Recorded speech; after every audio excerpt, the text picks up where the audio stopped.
So ఈరోజు శ్రీమతి రాధారాణి యొక్క గొప్పతనం, వారి యొక్క విశిష్టత, వారి యొక్క సేవా భావన గురించి తెలుసుకుందాం. అయితే రాధారాణి గారి గురించి తెలుసుకోవాలంటే మనం ఎక్కడున్నాం తెలుసుకోవడానికి అర్హత ఉందా లేదా చూసుకోవాలి. ఈ విషయాంశం ఏదైతే ఉందో రాధాకృష్ణ యొక్క లీలలు ఇవి చాలా చాలా చాలా రహస్యమైనవి. వీటిలో మనం ఉన్న ఇప్పుడున్న గుణ ప్రభావంతో వాటికి చాలా దూరంగా ఉన్నాం అర్థం చేసుకోవడానికి. కానీ ఇవాళ నేను చర్చించే అంశం సాధారణంగా రాధాకృష్ణ అనగానే గుర్తొచ్చేది ప్రేమ. దాన్ని వాస్తవంగా కామంతో పోల్చుకుంటారు. ఈ భౌతిక జగత్తులో జరిగే పురుష స్త్రీల మధ్యలో జరిగే ఆ ప్రేమ అనబడేదాన్ని రాధాకృష్ణ ప్రేమతో పోల్చుకుంటారు. ముఖ్యంగా ఇప్పుడున్న ఆధునిక కాలంలో ఈ ప్రేమ భావన అనేది కేవలం ఒక మైథున సుఖం, మైథునం మాత్రమే. ఈ ప్రేమకి ఒక ప్రేమ అనేదంటే కేవలం మైథున సుఖం అని చెప్పి భావించే పరిస్థితిలో ఉన్నాం. సమాజం అంతా కూడా ఎక్కువ శాతం ప్రేమ అంటే ఓన్లీ కనిపించేది మైథున సుఖం, ఇంగ్లీష్ లో చెప్పాలంటే సెక్స్ లైఫ్. ఇక మన ఆధునిక సమాచారం ఉంది, మనకి ఇన్ఫర్మేషన్ టెక్నాలజీ, మీడియా, నాటకాలు, సినిమాలు, అడ్వర్టైజ్మెంట్లు, ఇవన్నీ కూడా ప్రేమ అంటే కేవలం ఈ దృక్పథంతోనే వర్ణించేలాగా కథలు లేక సినిమాలు లేక వాళ్ళ వ్యక్తిత్వ భావాలు తెలపడం జరుగుతుంది. జనసామాన్యం కూడా ఇదే ప్రేమ అంటే ఇదేనేమో అని చెప్పి అనుకుంటున్నారు. సో అందుకే ఈరోజు మనం చర్చించే విషయాంశం కొంచెం లోతైనది. మరియు మనం మన హద్దుల్లో ఉండాలి, మన పరిధిలో ఉండాలి. కనీసం మనం నాకు అర్థం కాదని చెప్పి మనం అర్థం చేసుకోవాలి. ఇవి చాలా ఉన్నతమైన విషయాలు. సో దీన్ని తుచ్చమైన ఈ భౌతిక కార్యాలతో రాధాకృష్ణ లీలని పోల్చకూడదని చెప్పి మనం అర్థం చేసుకోవడానికి చాలా మంది భక్తులకి తెలుసు ఇది చాలా ఉన్నతమైన సబ్జెక్ట్ అని. కానీ ఎవరైనా అడిగితే చెప్పలేని పరిస్థితి అన్నమాట. సో ఇవాళ మనం చర్చించే విషయాలు కొంచెం ఆసక్తితో కనుక వింటే, శ్రద్ధతో వింటే మనం ఎవరికైనా జవాబు చెప్పగలిగే అట్లీస్ట్ మనం సమాధానం పరుచుకునే అవకాశం ఉంటుంది. సో రాధాకృష్ణ గురించి అర్థం చేసుకునే ముందు ఇక్కడ జగత్తు యొక్క రకరకాల మనుషుల యొక్క పరిస్థితులు మనం విశ్లేషిద్దాం. ఈ జగత్తులో మానవులు అనేవాళ్ళు ప్రతినిత్యం ఏదో ఒక పనిలో నిమగ్నమై ఉంటారు. ప్రతి జీవి, ప్రత్యేకంగా మానవుడు. సో మానవుడు చేసే పనులు మనం విశ్లేషించాలి. ప్రతి మనిషి 24 గంటలు ఆయన జీవితాంతం ఏదో ఒక పని చేస్తుంటాడు. ఆ పనిని మనం రకరకాలుగా విశ్లేషించవచ్చు శాస్త్ర ఆధారంగా. మొట్టమొదటిగా ఉండేది కర్మి. కర్మి అంటే ఆయన ఉద్దేశం, ఆయన పనిచేసే ఉద్దేశం కేవలం తన ఇంద్రియాలను ఎలా తృప్తిపరచుకోవాలి. ఆయన తర్వాత రెండో కేటగిరీ జ్ఞాని అంటే ఈ జగత్తులో కొంచెం విషయాలు తెలుసుకోవాలని, తెలుసుకున్నాక వాటిని కూడా తన ఇంద్రియతృప్తికి వాడాలని, లేకపోతే ఇతరుల యొక్క ఇంద్రియతృప్తికి వాడుకోవాలని చేసే ప్రయాసం. ఉదాహరణకి అణువు ఆటమ్ సంబంధించి విషయం కనుక్కున్నారు. వెంటనే ఆ తర్వాత ఒకతనికి వెలిగిందనమాట, నేను అణుబాంబును తయారు చేయాలి. సో అణుగుని తెలుసుకున్నారు లేదో వెంటనే అణుబాంబు తయారు చేశారు, ఆటమ్ బాంబు తయారు చేశారు. దాంతో ఏంటి పెద్ద విధ్వంసం. సో ఇది జ్ఞాని కేటగిరీ, కర్మి జ్ఞాని. ఇంకొంతమంది తర్వాత స్థాయిలో ఈ జగత్తు గురించి ఆలోచిస్తుంటారు. భగవంతుడితో ఏం సంబంధం లేదు వీటికి. కర్మికి గాని జ్ఞానికి కానీ ఈ ధ్యానికి కానీ ఈ జగత్తు ధ్యానిస్తుంటాడు, ఇది ఎలా ఉండాలి, దీన్ని ఎంత చక్కగా మార్చుకోవాలి ఆలోచిస్తుంటాడు, దానికోసం ప్రణాళికలు వేస్తుంటాడు, దానికోసం కృషి చేస్తుంటాడు ధ్యాని. సో కర్మి ధ్యాని. ఆ తర్వాత ఇక భగవంతుణ్ణి తెలుసుకొని, నేను అనేది దేవతలు కాదు, భూతాలు కాదు, ప్రేతాలు కాదు, దేవాదేవుడు, ఆయన్ని తెలుసుకోనంత వరకు వీళ్ళందరూ కూడా కర్మి కిందే వస్తారు. ఇంకా దేవతలను కూడా పట్టించుకోకుండా అసలు దేవుడే లేడు, దేవతలు లేరు అని అనుకునే వాళ్ళని వికర్మి అంటారు. వికర్మి. సో వాళ్ళు కేవలం ఇంద్రియతృప్తికి వస్తాయి, ఇంకా వేరే ధ్యాస ఉండదు వాళ్ళు. ఎందుకు జీవిస్తున్నామంటే జస్ట్ నా ఇంద్రియాలను ఎలా సుఖపరచాలి, వాళ్ళకి ఎలా సేవ చేయాలి. సో వాళ్ళని వికర్మి అంటారు. సో కర్మికి పైన వికర్మి.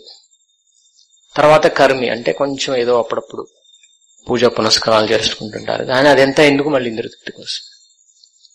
ఆ తర్వాత జ్ఞాని, ఆ తర్వాత ధ్యాని, తర్వాత కర్మయోగి. కర్మయోగి అంటే దేవాదేవుడిని గుర్తించి తను చేస్తున్న కర్మల్లో వచ్చే ఫలితాన్ని భగవంతుడికి అర్పించే ప్రయత్నం చేసేవాడిని కర్మయోగి అంటారు. ఆ తర్వాత జ్ఞానయోగి. జ్ఞానయోగి అంటే తను భగవంతుడికి కర్మలన్నీ అర్పిస్తున్నాడు, ఫలితాలని. తర్వాత అసలు ఆయన ఏంటి కొంచెం తెలుసుకునే ప్రయత్నం చేస్తాడు, శాస్త్ర అధ్యయనం చేస్తుంటాడు, గురువును ఆశ్రయిస్తాడు, తెలుసుకుంటాడు. కర్మి కూడా గురువును ఆశ్రయించి అంటాడు, కానీ ఇంకా జ్ఞానం తెలుసుకోవాలనే కుతూహలం పెరుగుతుంది. జ్ఞాన యోగి అవుతాడు. తర్వాత ధ్యాన యోగి అవుతాడు.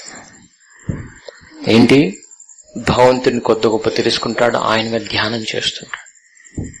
ధ్యానం చేయడం అంటే ఇట్లా కూర్చొని మాత్రం కళ్ళు మూసుకొని చేయడం ధ్యానం కాదు, వివిధ రకాలుగా ధ్యానం చేస్తుంటాడంటే ఈ జగత్తులో జరిగే దాని అన్నిటినీ కూడా దాని యొక్క మూలం ఏంటి, దాని సోర్స్ ఏంటి చూసి అది భగవంతుడని తెలుసుకొని వారి మీద ధ్యానం చేస్తుంటాడు. ఉదాహరణకి మనం ఈ గ్లాస్ అని చూసాం, లేదన్నా ఈ మెటల్ చూసాం. ఈ మెటల్ సోర్స్ ఏంటి, భూమిలో కనపడే కొన్ని ఏదైనా మెటల్, దానికి సోర్స్ ఎవరు, భగవంతుడు. అలా ఏది చూసినా సరే ధ్యానంగా భగవంతుడిని చూడగలిగే శక్తి ధ్యానం. సో ఆ తర్వాత వచ్చేది భక్తి యోగి. ఇక భక్తి యోగి ఏంటి, భక్తి యోగి అభ్యాసం ఉంటుంది. అండ్ వాస్తవంగా ఆ తర్వాత భక్తి యోగానికి వస్తాడు. అంటే భక్తి యోగ అభ్యాసం తర్వాత భక్తి యోగం చేయటం అవుతుంది. సో భక్తి యోగం అంటే ఏంటి, ముక్తి పొందినాక, ముక్తి అంటే ఈ జన్మలోనే ముక్తి దశకి వచ్చినాక చేసేది భక్తి. అప్పటి వరకు చేసేది ఏంటి, భక్తి అభ్యాసం మాత్రమే. సో భక్తి కూడా ఎలా ఉంటుంది, భక్తి యోగం అది కూడా 5 స్థాయిలో ఉంటుంది. శాంత భక్తి, దాస్య భక్తి, సాఖ్య భక్తి, వాత్సల్య భక్తి, మాధుర్య భక్తి. సో ఇవన్నీ వేరు స్థాయిలు అన్నమాట. దాంట్లో అతి ఉన్నతమైన భక్తి స్థాయి మాధుర్య భక్తి స్థాయి. ఇక ఆ మాధుర్య భక్తి స్థాయిలో కూడా 2 విభజనలు ఉంటాయి, స్వకీయ, పరకీయ. వీటన్నిటిలో కూడా పరకీయ ఉన్నత భావం కలిగి. పరకీయ భక్తి యోగాన్ని ఆచరించేవాళ్ళు, పరకీయ మాధుర్య భక్తి యోగాన్ని ఆచరించేవాళ్ళు చాలా ఉన్నత స్థాయిలో ఉన్నవాళ్ళు గోపికలు. గోపికలు కూడా 3 స్థాయిలో ఉంటారు. సాధన సిద్ధి గోపికలు, దేవ గోపికలు మరియు నిత్య గోపికలు. నిత్య గోపికలు అంటే వాళ్ళెప్పుడు ఈ భౌతిక జగత్తుకి మాయా ప్రభావం వల్ల, గుణ ప్రభావం వల్ల రారు, వచ్చిన గుణాలకి ప్రభావితులు కారు. వాళ్ళు నిత్య గోపికలు. తర్వాత దేవ గోపికలు అంటే దేవతాలోకంలో ఉంటూ కూడా ఆ భౌతిక సుఖాలని అనుభవిస్తూ కూడా నిత్యం కృష్ణ విష్ణు ఆరాధన చేసేవాళ్ళు. కృష్ణుడితో ఆ మాధుర్య రసాన్ని అనుభూతి పొందటం కోసం ఆశించేవాళ్ళు. ఏంటది? వాళ్ళు భగవంతుడి లీలలో పాల్గొనే అవకాశం వాళ్ళకి లభిస్తుంది. వాళ్ళు దేవగోపికలు. అయితే ఈ జగత్తులోనే ఉంటూ, ఈ జగత్తులోనే అంటే ఈ భూలోకంలో ఉంటూ ఎన్నో జన్మలుగా, లైక్ ఒక జన్మలోనే ఎన్నో సంవత్సరాలుగా సాధన చేసి వాళ్ళకి కృష్ణుడి యొక్క లీలలో గోపికలుగా పుట్టే అవకాశం ఉంటుంది. ఈ సాధన సిద్ధి గోపికల్లో కూడా 3 రకాలు ఉంటారు. ఈ సాధన సిద్ధి గోపికల్లో కూడా ఋషిచరి గోపికలు, తర్వాత శృతిచర గోపికలు, సామాన్య గోపికలు ఉంటారు. శృతిచారి గోపికలు అంటే వాస్తవంగా వేదాల్లో ఉండే శ్లోకాలు. ఇది కొంచెం తికమ్మక విషయం. వేదాల్లో ఉండే శ్లోకాలు వ్యక్తుల? ఎస్. వేదాల్లో ఉండే ప్రతి శ్లోకం ఒక వ్యక్తి, ఒక వ్యక్తిత్వం. శృతి రూపం. శృతి అంటే వేదాల్లో శ్లోకాలు. ఆ శ్లోకాలకు ఒక రూపం ఉంటుంది, ఒక్కొక్క శ్లోకానికి. మనం వేదంలో ఏ శ్లోకం తీసుకున్నా సరే ఆ శ్లోకాన్ని బాగా మనం మళ్ళీ పఠిస్తుంటే మనకి ఆ వేదంలో నా శ్లోక రూపాన్ని మనం దర్శించుకునే అవకాశం ఉంటుంది. భగవద్గీత మహత్యంలో ఒక కథ ఉంది. ఒక గురుకులంలో ఒక విద్యార్థికి అసలు చదువు అబ్బాయంటే భాషలో ఏమీ ప్రావీణ్యత రాలేదు, శ్లోకాలని కంఠస్థం చేయమంటే అది కాలేదు. ఆయనతోటి పిల్లలంతా కూడా వాళ్ళంతా వేదాన్ని అధ్యయనించి వాళ్ళు కొంతమంది ఇక విద్యాభ్యాసం ముగించుకొని వెళ్ళిపోయి, కొంతమంది ఇంకా విద్యాభ్యాసం చేస్తూ అలా ఉన్నత స్థాయికి వెళ్ళిపోతున్నారు. ఈయన మాత్రం అలాగే ఉండిపోయాడు. గురువు గారికి జాలి కలిగి, అయ్యా నువ్వు వెళ్ళిపోయే ముందు ఒక్క శ్లోకం నేర్చుకో, భగవద్గీత ఒక్క శ్లోకం నేర్చుకో, అదొక్కటి చదువు, నీకు అన్ని వచ్చేస్తాను. అలా ఆయనకు విశేష దీవెనిచ్చాడు. సో ఆయన భగవద్గీత మొదటి శ్లోకం నేర్చుకున్నాడు. ధృతరాష్ట్రోవాచ ధర్మక్షేత్రే కురుక్షేత్రే సమవేతాయుత్సవ మామక పాండవైవ కిమకురుత సంజయ్ అని కూడా చెప్పడం కుదరలేదు. బాగా ఆయన వెంటపడి నేర్పించగా దాంట్లో ఒక్క లైన్ నేర్చుకున్నాడు. ధర్మక్షేత్రే కురుక్షేత్రే సమవేతాయుత్సవ, అంతే. దానికి మించి ఆయన నేర్చుకోలేదు. ఆ శ్లోకాన్ని ఆయన పఠిస్తూ గురుగారు అన్నారు, నువ్వు దీన్ని పఠించు, ఇది నీకు ఉపయోగపడుతుంది అన్నాడు. సో అయితే ఆయన నేర్చుకున్నదొకటి కాబట్టి గురుగారి మీద ఆ మాట మీద విశ్వాసంతో ఆయన ఇక గురుకులం వాసం వదిలేసి తన ఇంటికి బయలుదేరుతున్నాడు. ఇంతలో దారిలో చూస్తే ఒక యజ్ఞం జరుగుతుంది. ఆ యజ్ఞం విఫలమయ్యి అక్కడ రాజుగారు యజమాని ఒక పురోహితుడు ఉన్నాడు. వాళ్ళిద్దరూ విఫలమైపోయారు. పురోహితుడు విఫలమైపోయాడు, రాజుగారు తెచ్చిన ద్రవ్యాలు ఏదో విఫలమైపోయింది. సో వాళ్ళిద్దరూ కూడా నల్లగా మారిపోయారు. అందరూ భయం వేసి వెళ్ళిపోయారు. అప్పుడు రాజుగారు అన్నారు, ఇదేంటి ఇలా అయిందంటే, మనం ఈ యజ్ఞంలో ఏదో పెద్ద పొరపాటు చేశాం, దానివల్ల మనకెన్నో పాపాలు చుట్టుకున్నాయి, అందుకే ఇలా అయిపోయాం. దీనికి విముక్తి అన్నాడు. మళ్ళీ ఈ యజ్ఞం చేపట్టడం, లేక ఏమైనా మహాపురుషుడు, మహా గొప్ప యోగి, భక్తుడు ఎవరైనా కృప ఉండి దీవెనిస్తే పోతుంది అన్నాడు. సో ఇలా వాళ్ళందరూ వెతుకుతున్నారు, హడావిడి జరుగుతుంది. ఇంతలో ఈయన గురుగారు నేర్చుకున్న ఆ శ్లోకాన్ని ప్రయోగించొద్దామని చెప్పి ఆయన గట్టిగా ధర్మక్షేత్రే కురుక్షేత్రే సమావేత యోత్సవ, ధర్మక్షేత్రే కురుక్షేత్రే సమావేత పఠిస్తూనే ఉన్నాడు. ఆయన సంకల్పం ఏంటి? వీళ్ళ పాపం పోవాలని. ఆయన గట్టిగా పఠిస్తున్నాడు. అలా గంటలు తరబడి పఠిస్తున్నాడు. వెంటనే అక్కడున్న రాజుగారు, ఆ పురోహితుడు మళ్ళీ వాళ్ళ సొంత వర్ణం, సొంత రంగు బయట వచ్చేసింది. వీళ్ళు ఎలా జరిగిందన్నారు. అప్పుడు అందరూ అన్నాడు, ఈయన ఏదో మంత్రాలు చదువుతున్నాడు, దాని ప్రభావంతో ఇలా అయిపోయింది. సో ఏంటి ఆ మంత్రం ఏంటి అనే మనసానికి తనకే ఆశ్చర్యం కలిగింది. ఆయన ఫస్ట్ ప్రయోగం కదా, నేను చదివితే అయిందా అని వాస్తవంగా అందుకే జరిగింది.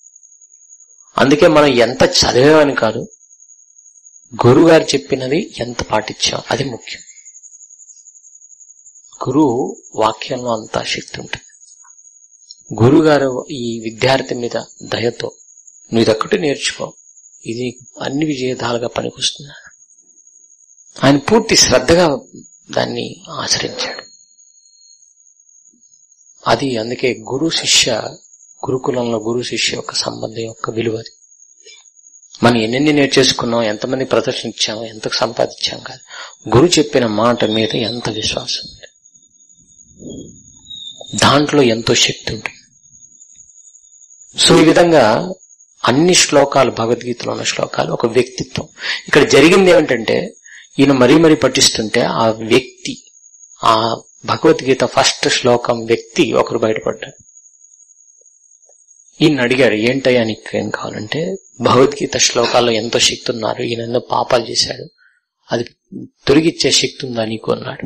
ఎందుకు లేదు, నేను భగవద్గీత స్వయంగా నేను కృష్ణుడితో పలకబడినాను కాబట్టి, నేను కృష్ణుడి నుంచి ఉద్భవించిన శ్లోకాన్ని కాబట్టి నాకెంతో శక్తి ఉంది అని ఆయన శక్తితో ఆ పాపాన్ని తొలగించేశాడు. సో అంత శక్తి ఉందన్నమాట భగవద్గీత శ్లోకాలు. కానీ మనకు విశ్వాసం కొరవడింది, విశ్వాసం లేదు, కానీ ఎంతో శక్తి. విశ్వాసం లేకపోయినా మనం చదివినా ఫలితాలు ఉంటాయి, మనకు కనపడకపోవచ్చు. సో ఇలా శృతి మంత్రాల్లో ఎంతో శక్తి.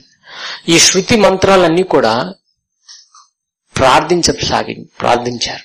వీళ్ళలో కొంతమంది ఆ ప్రార్థించడంలో ఉత్తీర్ణులై కృష్ణుడు జన్మించినాక వాళ్ళు కూడా అర్హత పొందారు గోపిలుగా జన్మించడానికి. సో శృతిచారి గోపికలు వీళ్ళు.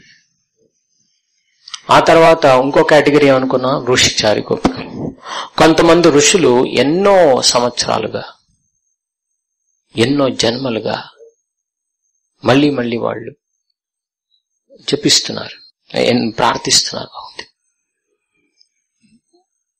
దాంట్లో కొంత ఉదాహరణగా చెప్పాలంటే, శ్రీరామచంద్రుడు దండకారణ్యంలో వెడుతున్నప్పుడు ఋషులంతా కూడా సీతాదేవి రాముడు చేస్తున్న సేవా విధానం వాడికి బాగా నచ్చింది. మేము కూడా అలాంటి భావంతో సేవ చేయాలి రాముడికి అంటే, వాళ్ళకి కృష్ణుడు స్వయంగా వచ్చినప్పుడు గోపికలుగా జన్మించే అవకాశం వాళ్ళకి లభించింది. దండకారణ్యంలో ఉన్న ఋషిచారి గోపికలు, వాళ్ళ సాధన ద్వారా వాళ్ళు గోపికలయ్యారు. ఇక థర్డ్ కేటగిరీ సామాన్య సాధన గోపికలు. అంటే వాళ్ళు అంత పూర్తి స్థాయి ఉత్తీర్ణత పొందలేదు. అందుకే ఈ గోపికలు ఎవరైతే ఉన్నారో వాళ్ళు కృష్ణుడు చేసే ప్రతి లీలలో వాళ్ళు పాల్గొనే అవకాశం వాళ్ళకి రాలేదు. పై చెప్పుకున్న గోపికలందరూ కూడా నిత్య గోపికలు, దేవ గోపికలు, ఋషిచారి, వీళ్ళు శృతిచారి గోపికలు, వీళ్ళందరూ కూడా కృష్ణ రాస నృత్యంలో పాల్గొనే అవకాశం లభించింది. కానీ సామాన్య సాధన గోపికలు ఎవరైతే ఉన్నారో వీళ్ళకు కూడా బయట నుంచి ఆ ఆరాధన చేసి వాళ్ళు పవిత్ర అవ్వడానికి అవకాశం కలిగారు. వాళ్ళు దాంతో తృప్తిగా ఉన్నారు. వాళ్ళకి ఎందుకంటే వాళ్ళు పూర్తిగా 100% ఏంటి పవిత్రత పొందలేదు. అంటే వాళ్ళ భక్తి భావనలో మిశ్రమాలు ఉన్నాయి, ఇంప్యూరిటీస్ ఉన్నాయి. సో ఆ కేటగిరీ గోపికలు చాలా మంది ఉండేవాళ్ళు. సో ఇక్కడ చెప్పే విషయం ఏంటంటే రాధాకృష్ణ లీలలో పాల్గొనే గోపిక సఖిలు వీళ్ళంతా కూడా మామూలు వ్యక్తులు కాదు, మామూలు మనలాంటి వాళ్ళు కాదు. ఎంతో ఉన్నత స్థాయిలో వాళ్ళు భక్తిలో పరిపక్వత చెంది కృష్ణుడితో లీలలు చేసి వీళ్ళలో పాల్గొనే అవకాశం లభించింది. సో ఇది వాళ్ళ స్థాయి అన్నమాట. ఇప్పుడు మనం ముందు ఫస్ట్ కేటగిరీ వెళ్తే వికర్మి. అంటే శాస్త్రం ఇలా ఉందంటే అవునా అని చెప్పి కావాలని దానికి విరుద్ధంగా చేసేవాడు వికర్మి. మీరు కుడి చేత్తో తినాలి, నో నేను ఎడమ చేత్తోనే తింటా అని మొండిగా వాదిస్తూ చేసేవాడు. ఏదైతే శాస్త్రం చెప్తుందో దానికి విరుద్ధంగానే చేయాలని సంకల్పం చేసేవాడు. వీళ్ళు వికర్మి అంటారు. అండ్ కలియుగంలో వికర్మిలు ఉన్నారా, కర్మిలు ఉన్నారా, జ్ఞానులు ఉన్నారా, ధ్యానులు ఉన్నారా, కర్మయోగులు ఉన్నారా, జ్ఞానయోగులు ఉన్నారా, ఎవరున్నారు? ఎక్కువ కేటగిరీ ఎవరున్నారు? అంతే. వికర్మిల మధ్యలో మనం ఉంటూ మనం ఏది చర్చించాలనుకుంటున్నాం, నిత్య గోపికలు ఏం చేశారు, కృష్ణుడితో చర్చించాలనుకున్నాం. సో మనం ఎక్కడున్నాం, ఎక్కడి వరకు చర్చించాలనుకుంటున్నాం. సో మనం మన స్థాయి గుర్తించాలి. ఈ వికర్మి మధ్యలో మనం బతుకుతూ జీవనం అంటే పందులు కుక్కల్లాగా జీవించాలని భావించిన వాళ్ళు అట ఈ రాధాకృష్ణ గురించి అర్థం చేసుకుని సినిమాలు తీస్తున్నారు.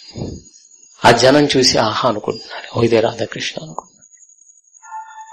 సో అందుకే ఈరోజు మనం చెప్పదలుచుకుంది అది ఎంత ఉన్నత స్థాయిమైన, అంత ఉన్నతమైన సబ్జెక్ట్ మ్యాటర్. వాళ్ళ గోపికలకి రాధాకృష్ణుడికి ఏం కాదు, మనం మూర్ఖులం అవుతున్నాం, పిచ్చివాళ్ళు అవుతున్నాం, అర్థం చేసుకోలేక. అయితే మనం విష్కర్మి కర్మీల్ని మనం విశ్లేషిస్తే రాధాకృష్ణ వాళ్ళ మధ్య ప్రేమ. సో ఇప్పుడేంటి, సినిమాలో హీరో హీరోయిన్ కాలేజీకి వెళ్ళారు, ఇద్దరు ప్రేమలు పడ్డారు, ఆఫీస్లో ఉన్నారు, ప్రేమలు వచ్చాయి, సంథింగ్ ప్రేమ. ఏమిటా ప్రేమ? జస్ట్ ఈ చర్మ ఆకర్షణ అంతే, స్కిన్ అట్రాక్షన్. సో ఈ ప్రేమ ఏంటది అసలు? సో వాళ్ళు ఓకే వివాహం చేసుకున్నారు, కానీ వాస్తవంగా ఒక స్త్రీ పురుషుల యొక్క వివాహం అనేది జ్యోతిష్ శాస్త్ర ప్రకారంగా నియమంగా జరగాలి. కేవలం చర్మ ఆకర్షణ వల్ల జరిగేది వాళ్ళకి చాలా డేంజర్, తర్వాత ఈ జగత్తుకి చాలా డేంజర్. ఈ రోజుల్లో ఇవన్నీ పట్టించుకోకూడదు, మూఢనమ్మకాలు. ఈ ప్రేమ వివాహాలు చేసుకోవాలి, అప్పుడు వాళ్ళ మధ్య మంచి సత్సంబంధాలు ఉంటాయి, వాళ్ళు ఒకరినొకరిని అర్థం చేసుకోగలుగుతారు. ఈయన ఒక అపోహ సృష్టిస్తున్నారు సమాజంలో. సినిమాల పేరిట పెద్ద అపోహ సృష్టిస్తున్నారు. ప్రతి సినిమాలో, ప్రతి కథల్లో చూసేదేంటి? ప్రేమ. కానీ ఆ పవిత్రమైన ప్రేమని ఈ పైశాచికమైన కామంతో పోల్చుకుంటూ మనం పెద్ద మోసం చేసుకుంటాం. అందరికీ ప్రేమ కావాలి, కానీ ఆ ప్రేమ కృష్ణ ప్రేమ. ఆ ప్రేమని మనం పొందినప్పుడు పొందే ఆనందం దాంట్లో వర్ణన శాస్త్రంలో ఉంటుంది. కానీ ఇప్పుడు పొందే ప్రేమ ఆనందం, కామానందం ఎంత తుచ్చమైంది మనకు అర్థమవుతుంది. జ్యోతిష్ శాస్త్ర ప్రకారంగా ఒక స్త్రీ పురుషుడు మధ్య వివాహం జరగాలంటే వాళ్ళ భావాలు కలవాలి. భావాలు కలవాలంటే నీకు ఐస్ క్రీమ్ ఇష్టం, నాకు ఐస్ క్రీమ్ ఇష్టం, నాకు ఆ సోప్ బ్రాండ్ ఇష్టం, నీకు అవి కాదు. భావాలు కలవటం అంటే శాస్త్రంలోకి 20 భావాల్ని చెప్పారు. పురోటాలు అంటారు, పురోత్తమం అంటారు. ఇలా 20 ఉంటాయి. దాంట్లో ఈ రోజుల్లో కొంతమంది 10 చూస్తున్నారు, కొంతమంది 8 చూస్తున్నారు. దానికి రకరకాల పేర్లు ఉన్నాయి.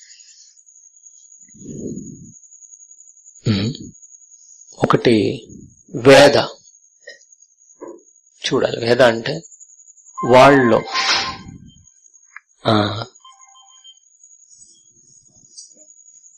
వాళ్ళు కలిసి ఉంటూ ఒకరొకరు సహకరించుకుని అంటే అర్థం చేసుకునే భావన. ఒకటి శ్రీదీర్ఘ అంటే దాంట్లో డబ్బులు. ఒకటేమో వాళ్ళు అంటే ఆరోగ్యపరంగా ఎక్కువ దీర్ఘకాలంగా జీవిస్తూ ఆనందంగా ఉండగలిగేది. ఇంకోటి వాళ్ళ మధ్య ఉన్న మైథున సుఖానుభూతి సక్రమంగా ఉందో లేదో చూసేది. ఇలా ఎన్నెన్నో ఉంటాయి. అయితే ఒక విశ్లేషణలో తెలిపింది ఏంటంటే, కలియుగంలో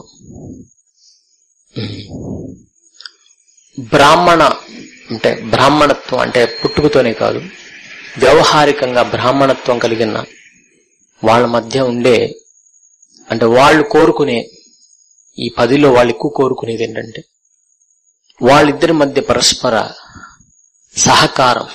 దేనికోసం? ఆధ్యాత్మిక కార్యాలు చేసే సహకారం బాగుండాలని వాళ్ళు ముఖ్యంగా దానికి హైయెస్ట్ ప్రయారిటీ ఇస్తారు. వాళ్ళు కలిసినప్పుడు ధనం వచ్చిందా ఇది చూడరు అనమాట. ఫస్ట్ అది చూసేది అది. ఇక సెకండ్ ఏమిటంటే క్షత్రియులు. వాళ్ళు చూసేది వాళ్ళిద్దరి కలయిక వల్ల వాళ్ళకున్న స్థానం, పొజిషన్ అంటే కంట్రోలింగ్ పొజిషన్ పటిష్టంగా ఉంటుందా లేదా అది చూసుకుంటారు. ఇక వైశ్యస్ ఏం చూస్తారంటే శ్రీ దీర్ఘ అంటే కొంచెం సుసంపన్నంగా డబ్బులు అని ఉంటాయి. అప్పుడప్పుడు అమ్మాయి వచ్చిన వేళ విశేషం కాడుగు పెట్టింది, లక్ష్మి తాండవిచ్చింది అంటుంటారు. సో అవి ఎక్కువ చూసుకుంటారు. ఇక శూద్ర భావన కలిగిన వాళ్ళు చూసుకునేది ఏంటంటే యోని పురోహితం అంటే మైథున సుఖానికి ఇద్దరికి మంచి సహకారం ఉందా లేదో చూసుకుంటారు. సో ఈ రోజుల్లో కర్మిగా అందరూ ప్రేమ అనుకునేది ఏంటి? మేము మైథున సుఖాన్ని చాలా అనుభవించగలుగుతామా లేదా, అది వాళ్ళు ప్రేమగా భావిస్తారు. అదే వాళ్ళ మెయిన్ కన్సర్న్. సో అందుకే ఈ రోజుల్లో చెప్పుకోబడిన ఈ ప్రేమ వివాహం ఏదందో ఇదంతా కూడా దాని యొక్క మెయిన్ రూట్ ఏంటి? కేవలం ఇది, ఈ ఫ్యాక్టర్ ఒకటి. అది కూడా సక్రమంగా చూసుకోరు, అనుకుంటారు అంతే, దాంతో వివాహం చేసుకుంటారు, కుదరదు, విడాకులు అవుతున్నాయి. దాన్ని ఆ ప్రేమని రాధాకృష్ణ ప్రేమతో చూస్తున్నారు. ఎంత తేడా ఉంది చూడండి. ఇక్కడ లిస్ట్ ఎంత భారీగా ఉంది చూడండి. వికర్మిలు ఎక్కడ? అక్కడ మాధుర్య భక్తిలో పరకీయ భావంలో ఉండే రాధా గోపికృష్ణ ఎక్కడ? అసలు ఎక్కడైనా ఉందా రీచ్? సో ఇది వచ్చిన సమస్య. ఎందుకంటే ఈ జ్ఞానం, ఈ పరిజ్ఞానం లేదు కాబట్టి. సో ఇక్కడ మనం చూసినట్టయితే భక్తి అనేది ఎక్కడ ప్రారంభమవుతుంది? ఓకే, భక్తి యోగి అభ్యాసము. రెండోది నిజంగా వాస్తవ భక్తి యోగం. ఎప్పుడు స్టార్ట్ అవుతుంది వాస్తవ భక్తి యోగం? ముక్తి తర్వాత, అంటే జీవన్ ముక్తి. మనం జీవించకుండానే ముక్తి దశ దాటినప్పుడు భక్తి, అసలైన భక్తి స్టార్ట్ అవుతుంది. సో ఇప్పుడు మనం చేసే భక్తి ఏమిటి? అభ్యాస భక్తి, అభ్యాసం చేస్తాం. సో ఇక్కడ మనం చూడాల్సింది ఏమిటంటే ఈ శాంత భక్తి, దాస్య భక్తి, సాఖ్య భక్తి, వాత్సల్య భక్తి, వీటినన్నీ అధిగమించి చేసేది ఈ ఉన్నత భక్తి. ఎనివే, మళ్ళీ మనం ఒకసారి ఇంకా కొంచెం డీటెయిల్ గా, అంటే మరీ డీటెయిల్స్ కాదు, మన ఉదాహరణతో చూసినట్టయితే వికర్మి. ఏమైనా ఉదాహరణ చెప్పగలుగుతారు? వికర్మి జగత్తులో అందరూ చెప్పచ్చు, కానీ ఏదైనా స్పెసిఫిక్ గా వికర్మి.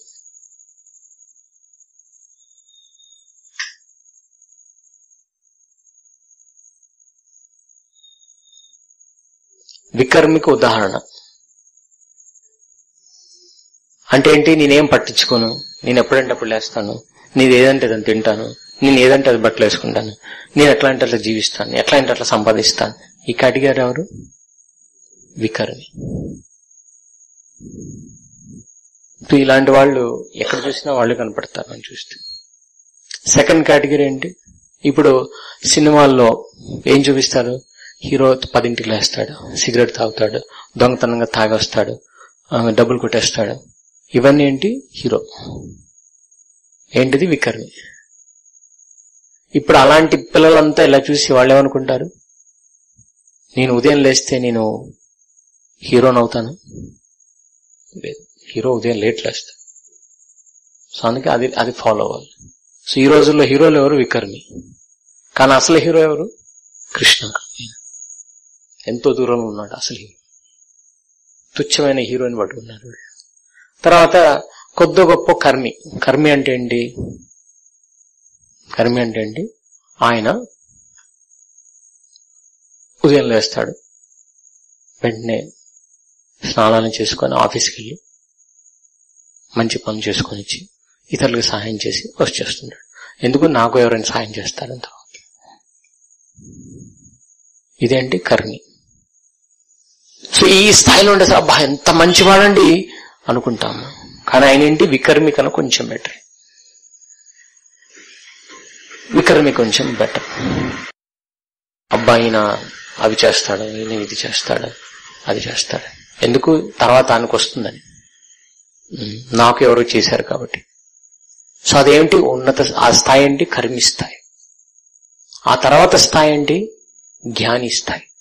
అంటే కొంచెం ఆలోచించడం మొదలు పెడతాడు. పర్యావరణం అంతా పారిపోతుంది, మనం దీనికోసం ఏమైనా చేయాలి, ఏం చేస్తే బాగుంటుంది అని ఆలోచించడం మొదలు పెడతాడు. ఈయనెవరు? జ్ఞాని స్థాయి.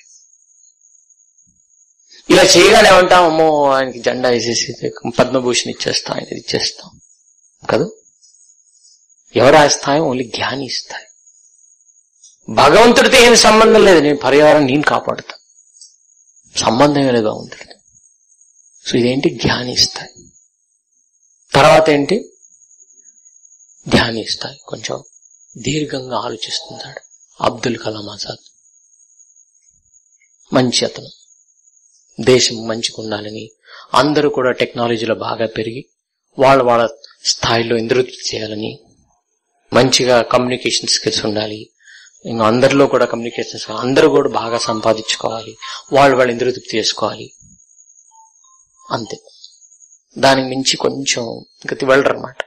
కొంచెం అప్పుడు వాళ్ళకి దేవుడితో కనెక్ట్ అవ్వచ్చు, బాగుంటుంది, కనెక్ట్ అవుతే బాగుంటుంది, కనెక్ట్ కాకపోయినా పర్వాలేదు, మంచిగా ఉండే చాలు. ఇదేంటి? ధ్యానిష్ట. తర్వాత కొంతమంది వచ్చేది కర్మయోగి. వాళ్ళు కొన్ని వ్రతాలు ఆచరిస్తుంటారు. ఎవరు? దేవతల కోసం కాదు. దేవతలు చేసేవాళ్ళు ఎవరు? కర్మీస్. దేవాదేవుడి కోసం ఏకాదశి వ్రతం చేస్తారు, అది చేస్తారు. వాళ్ళ సంపాదనలో కొంత భగవంతుడికి ఇస్తుంటారు, సేవా నిమిత్తం వాడుతుంటారు. వచ్చిన ఫలితాన్ని ఏదో విధంగా భగవంతుడి కరెక్ట్ చేయాలనుకుంటారు. ఇది కర్మయోగి. తర్వాత వచ్చేది జ్ఞానయోగి. ఏంటి? భగవద్గీత అంతా చదివేస్తుంటారు, భాగవతం చదివేస్తుంటారు, చైతన్య చరిత్రను చదివేస్తుంటారు, పురాణాలు చదువుతుంటారు, వేదాలు చదువుతుంటారు, శ్లోకాలు కంఠస్థం చేస్తుంటారు, భగవంతుడికి కీర్తనలు అర్పిస్తుంటారు. వాళ్ళకున్న సమయాన్ని ఎక్కువగా వాళ్ళ బాధ్యతలను త్వరగా నిర్వర్తించుకొని జ్ఞాన అధ్యయనం, భగవంతుడు తెలుసుకోవాలని ఎక్కువ సమయం కేటాయిస్తుంటారు. వాళ్ళెవరు? జ్ఞానయోగి. ఆ తర్వాత వచ్చేది ధ్యానయోగి. అదేంటి? ప్రతి జీవితంలో జరిగే ప్రతి ఘట్టాన్ని భగవంతుడు ఒక నిర్ణయంగా తీసుకొని సంతృప్తిగా ఆనందంగా జీవనం సాగిస్తుంటారు. వాళ్ళేంటి? ధ్యానయోగి. ప్రతి జీవితంలో జరిగే ప్రతి ఘట్టాన్ని కూడా ఇది భగవంతుడి నిర్ణయం, ఇది నా కృషి నాది ఉండాలి, భగవంతుడి నిర్ణయం వల్ల జరుగుతుంది అని సంతుష్టిగా ఉండగలిగినాడు ధ్యానయోగి. తర్వాత ఏంటి? భక్తి యోగి. భక్తి యోగులు ఎవరు? ముక్తి పొందనంత వరకు ఎవరు? అభ్యాస భక్తి. ఈ ధ్యానం చేస్తూ చేస్తూ చేస్తూ ముక్తి పొందారంటే ఏంటి? ముక్తి అంటే ఏంటి? నేను శరీరం కాదు, ఆత్మ అని తెలుసుకున్నవాడు, గ్రహించాడు, నేను ఆత్మని గ్రహించగలిగాడు, సాక్షాత్కరించుకోగలిగాడు. ఆ వ్యక్తి వాస్తవంగా భక్తి చేయడానికి అర్హుడు. ఆయన మాత్రమే భక్తి యోగం చేయగలుగుతాడు. దానికి ముందు ఏం చేస్తాం మనం? భక్తి యోగ అభ్యాసం చేస్తాం. మనం ఏం చేస్తుంటాం? భక్తి యోగ అభ్యాసం అంటే వాళ్ళు ధ్యాన యోగి కానీ భక్తి యోగ అభ్యాసం చేస్తున్నారు. అంటే రకరకాల సేవలు చేస్తున్నారు భగవంతుడికి. ఎలాంటి సేవ? ఆ సేవలో వాళ్ళు ఏమీ కూడా ఆశించటం లేదు. అన్యాభిలాషితా శూన్యం జ్ఞానకరమాది అనావృతం ఆనుకూల్యైన కృష్ణాను హరిహరి. అది భక్తి. ఆనుకూల్యని శరణం భక్తి రుచ్యతే. ఆనుకూల్యైన శరణం భక్తి రుచ్యతే. అది ఉన్నత స్థాయి భక్తి. సో ఆ భక్తిలో శాంతరసం.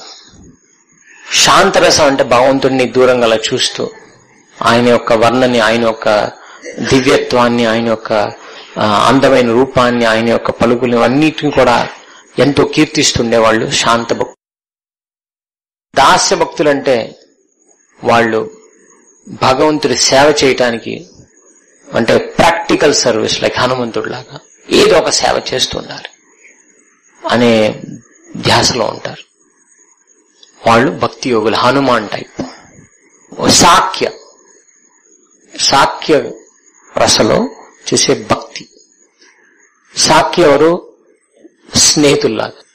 రాముడు సుగ్రీవుడు, లేక రాముడు విభీషణుడు, అట్లా కొంచెం సాఖ్యభావం. అర్జునుడు కృష్ణుడు, గోపబాలులు, దాంట్లో కూడా చాలా కేటగిరీస్ ఉంటాయి. కానీ ఇవన్నీ కూడా సాఖ్య రసభక్తి.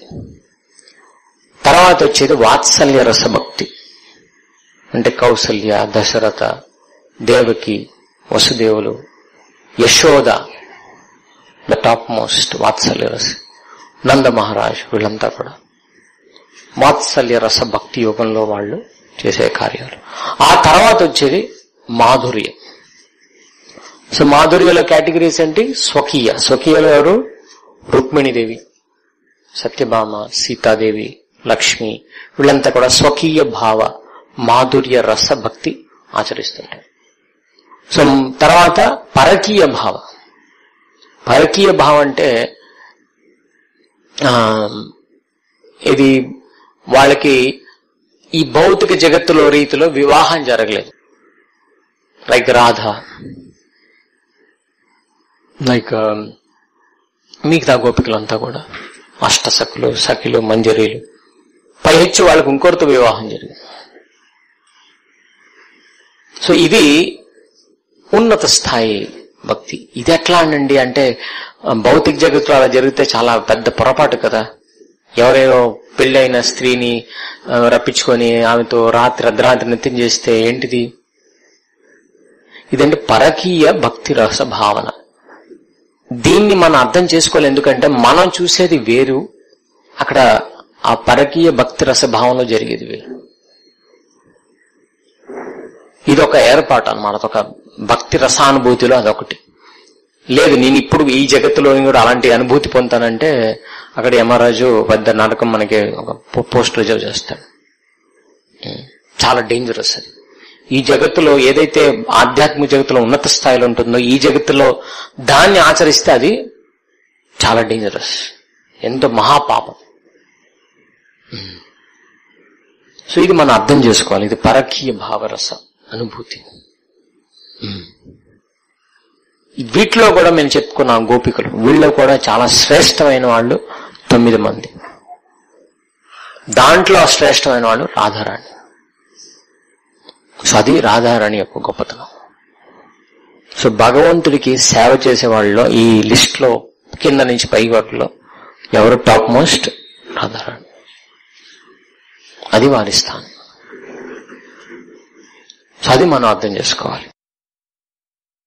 ఇది అర్థం కాని విషయం. మరేం చేయాలి? మనం తల కొట్టుకొని అవసరం లేదు. చైతన్య మహాప్రభు అన్నారు, ఏమన్నారు? హరే కృష్ణ హరే కృష్ణ కృష్ణ కృష్ణ హరే హరే, హరే రామ రామ రామ హరే హరే. ఈ నామం చేస్తే ఈ లిస్ట్ లో ఎక్కడుంది? లిస్ట్ ఎక్కడుంది? మనం వికర్మి స్థాయిలో ఉన్నా సరే, ఇంకా మధ్యలో ఎక్కడున్నా సరే, ఆ ఉన్నత భక్తి రస అనుభూతిని అవకాశం ఇస్తున్నారు ఎవరు? చైతన్యమా. ఈ లిస్ట్ లో ఎక్కడున్నా సరే మనం ఆ స్థాయికి ఎదిగే అవకాశం ఉంది. ఈ జన్మలో అయినా, వచ్చే జన్మలో అయినా, లేక భగవంతుడు అవకాశం ఇస్తే మరణాంతరం ఇమీడియట్ గా మన ఆ స్థాయికి తీసుకెళ్తారు. సో మనం చేయాల్సిందల్లా ఏంటి? ఈ హరే కృష్ణ మంత్రాన్ని జపించాలి. సో ఇది ఎంత శక్తివంతమైందంటే ఎక్కడున్నా సరే మనం ఆ ఉన్నత స్థాయి భక్తి వరకు మనం తీసుకెళ్తాం. ఎందుకు ఈ హరే కృష్ణ మంత్రంలో ఉన్న శక్తి ఏమిటి? ఎందుకంటే దాంట్లో మూల శక్తి, దాంట్లో 3 శబ్దాలు ఎక్కువగా ప్రయోగించబడింది ఏమిటి? హరే. సో హరే ఎవరు? యాక్చువల్లీ రాధ.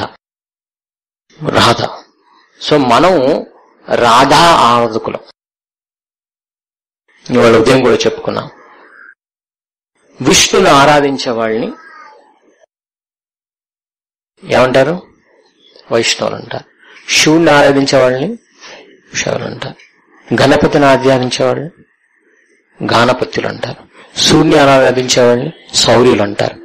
శక్తిని ఆరాధించే వాళ్ళు శాక్తులు అంటారు. సో ఇవన్నీ భౌతిక స్థాయిలోనే. విష్ణు ఆరాధించే వాళ్ళు విష్ణువులు వైకుంఠానికి వెళతారు. దాంట్లో కృష్ణుడికి ఒక ఉన్నతమైన 4 ఎక్స్ట్రా లక్షణాలు ఉన్నాయి విష్ణువుకు లేని. దాన్ని 4 మాధుర్యాలు అంటారు. వేణు మాధురి. కృష్ణుడు లాంటికున్న వేణు ఇంకెవరు ఏ అవతారాల దగ్గర లేదు. అది స్పెషల్. కృష్ణుడికున్న స్పెషల్ బ్యూటీ రూపమాధురి. తర్వాత భక్తు మాధురి, ఆయన పక్కనున్న భక్తుల్లో మరీ స్పెషల్. ఇక 4వ మాధురి లీలా మాధురి. ఆయన లీలలో చాలా అమోఘమైనవి, మిగతా అవతారాలు ఇవి చేసినాయి. ఈ 4 ఎక్స్ట్రా మాధుర్యాలు ఉండటం వల్ల ఆయన్ని ఆరాధించే వాళ్ళు కార్ష్ణవులు అంటారు. కృష్ణుని బాగా ఆరాధన. అయితే దానికన్నా ఉన్నత స్థాయిని ఎవరంటే రాధారాణ్ణి ఆరాధించడం. ఎవరు? కృష్ణుడి కోసం, కృష్ణుని పొందడం కోసం రాధారాణ్ణి ఆరాధించే వాళ్ళని గౌడీయులు అంటారు. అందుకే మనం గౌడీయ వైష్ణవులు. గౌడీయ వైష్ణవు ఎందుకు వచ్చిన పేరు? ఎందుకంటే రాధారాణ్ణి ఆరాధించారు.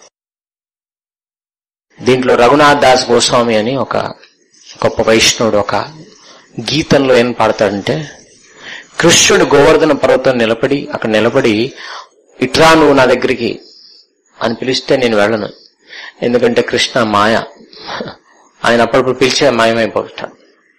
కానీ రాధాకృష్ణులు లేకపోతే నన్ను పిలిచారనుకో నేను వెంటనే వెళ్తాను, ఎందుకంటే నాకు గ్యారెంటీ ఉన్నారు, ఎందుకంటే రాధారాణి పిలిచారు కాబట్టి. కృష్ణుడు ఖచ్చితంగా దొరుకుతాడు, మిస్ కాడు. సో అందుకనే రాధా యొక్క ఆరాధన మనం చేస్తాం. ముఖ్యంగా ఎలా చేస్తాం? ఈ హరే కృష్ణ మంత్రం. ఈ హరే కృష్ణ మంత్రాన్ని ఎన్నిసార్లు మనం ఉచ్చరిస్తుంటే అంత మనం రాధారాణి ఆరాధన చేస్తున్నాం. మనకి వేరే ఆరాధన అవసరం లేదు వాస్తవంగా. అయినా మనం విగ్రహాలు పెట్టుకుని ఆరాధన చేస్తాం, కానీ వాస్తవంగా మనం చేసే ఆరాధన ఈ నామంతో చేసే ఆరాధన. హే రాధ, మనం హరే కృష్ణ మంత్రం అంటున్నామంటే ఎవరికి ముఖ్యంగా ప్రార్థిస్తున్నాం? కృష్ణ రామ ఉంది పక్కన, కానీ ముఖ్యంగా ఎక్కువగా రాధారాణి. శ్రీల ప్రభుపాద్ ఈ హరే కృష్ణ మంత్రం యొక్క తాత్పర్యాన్ని వర్ణిస్తూ అంటారు. మన ఏమంటారు? ఓ తల్లి రాధ, నాకు కృష్ణుడు సేవ చేసే అవకాశాన్ని ఇవ్వండి, రాముడు చేసే సేవ అవకాశాన్ని ఇవ్వండి అని మనం కోరుకుంటున్నాం. అంటే ఆ సేవ చేసే అవకాశం మనకు అప్పుడే లభిస్తుంది. లేకపోతే ఎందుకు చేయాలనుకుంటున్నాం సేవ? ఎందుకంటే దాంట్లో ఉండే ఆనందం మన ఊహాతీతం, పరమానందం. మనం ఇప్పుడు సేవ చేస్తున్నాయా, నేను ఎవరికి సేవ చేయను అని ఏం చేస్తున్నాం? మన ఇంద్రియాలకు మనం సేవ చేసుకుంటాం, మన ఇంద్రియాలకు మనం సేవ చేస్తున్నాం. ఇది మన ఇంద్రియాలు, నేనింద్రియం కాదు, మన ఇంద్రియాలు, మనం అనబడే ఇంద్రియాలు, మనవి కాదు.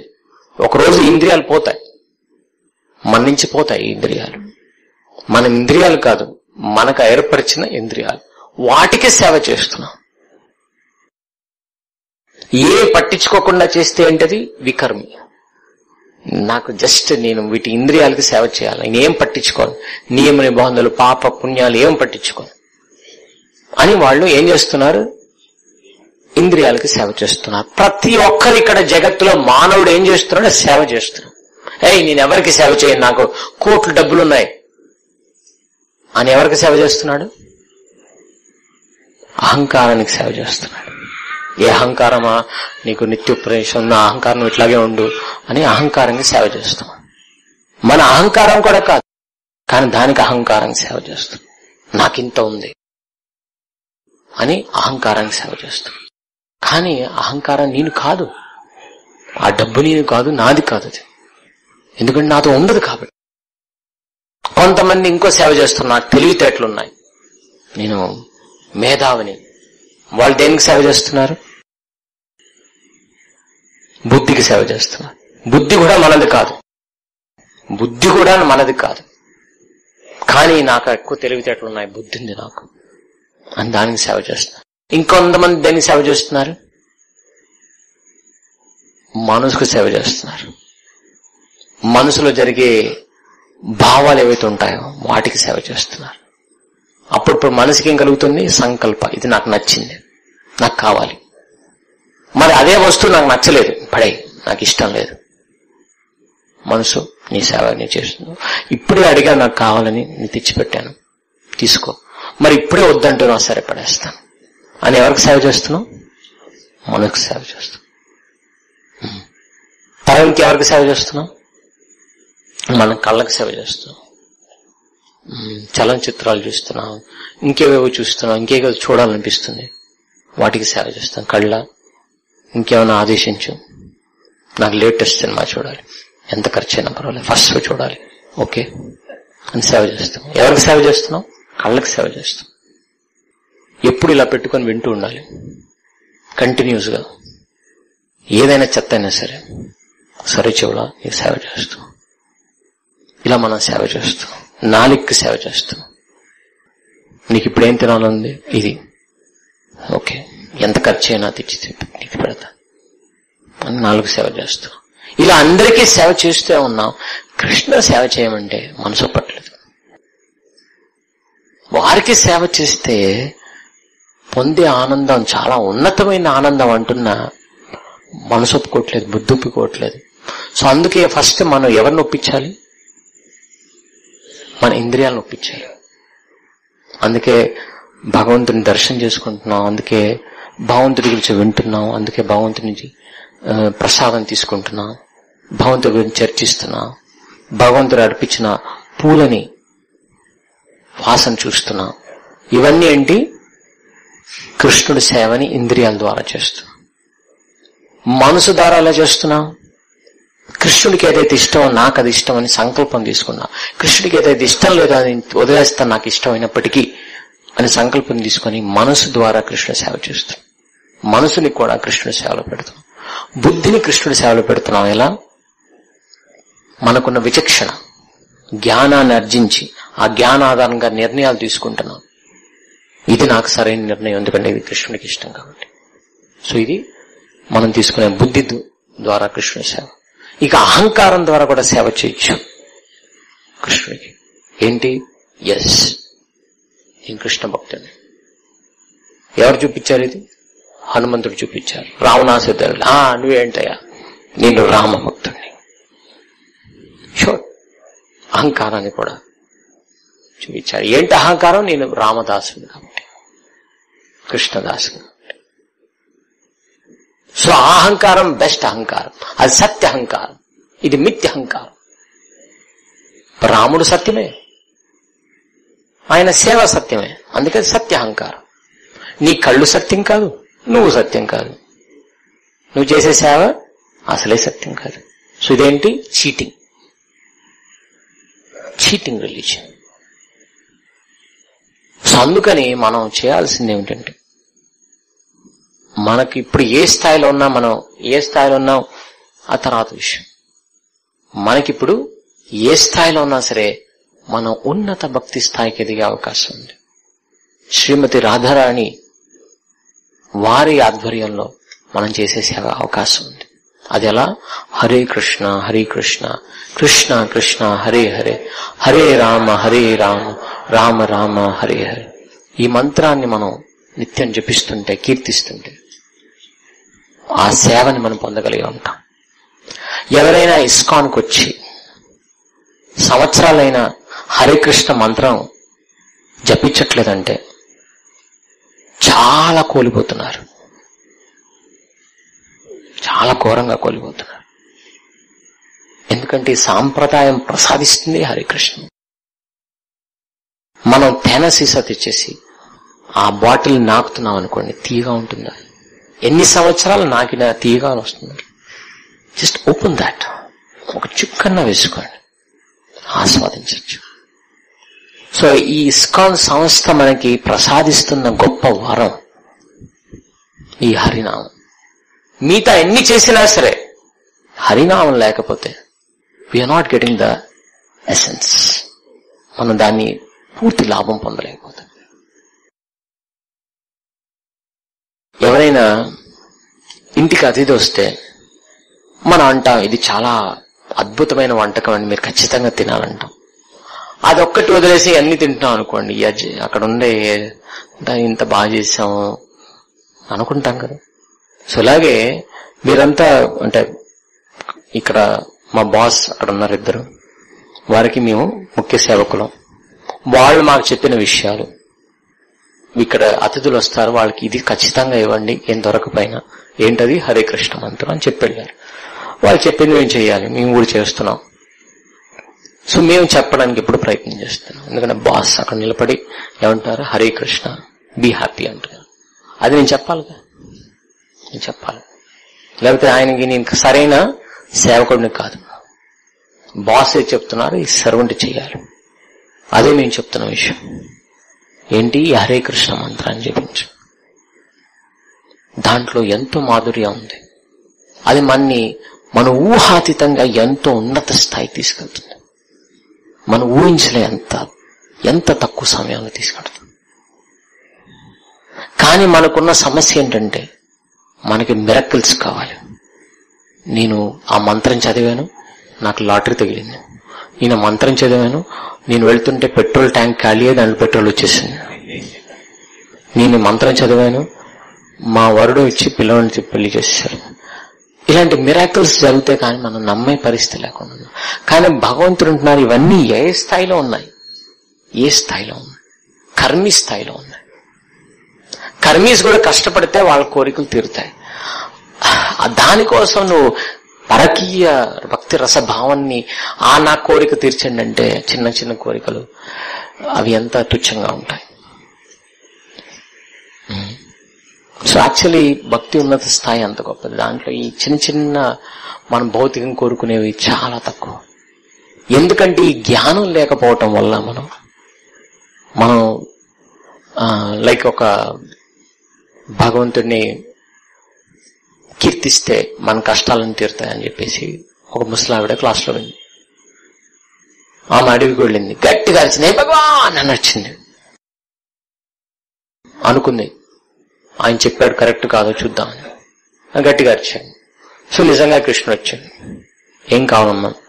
వచ్చావా? ఈ కర్రల మోపుంది తీసి నా తల మీద పెడతావా? ఎవరు పక్కన లేరు. దేనికది? వంటకి. నేను చేసి పెడతామా, నా ఆశ్రమంకి రా, ప్రసాదం మేము చేసి పెడతాం, అన్ని చేసి పెడతాం. నువ్వు నా కర్ర మోపు నా తల మీద పెట్టించాలి. భారాన్ని నేను మోస్తానంటే ఆ భారం తెచ్చి తల మీద పెట్టమంటే ఎంత ఇట్స్ లైక్ ఎంత ఫూలిష్. అలాగే మనం కూడా కోరుకునే భౌతిక కోరికలు మనం అనుకుంటున్నాం మన అవసరాలని, అది మన అవసరాలే కాదు.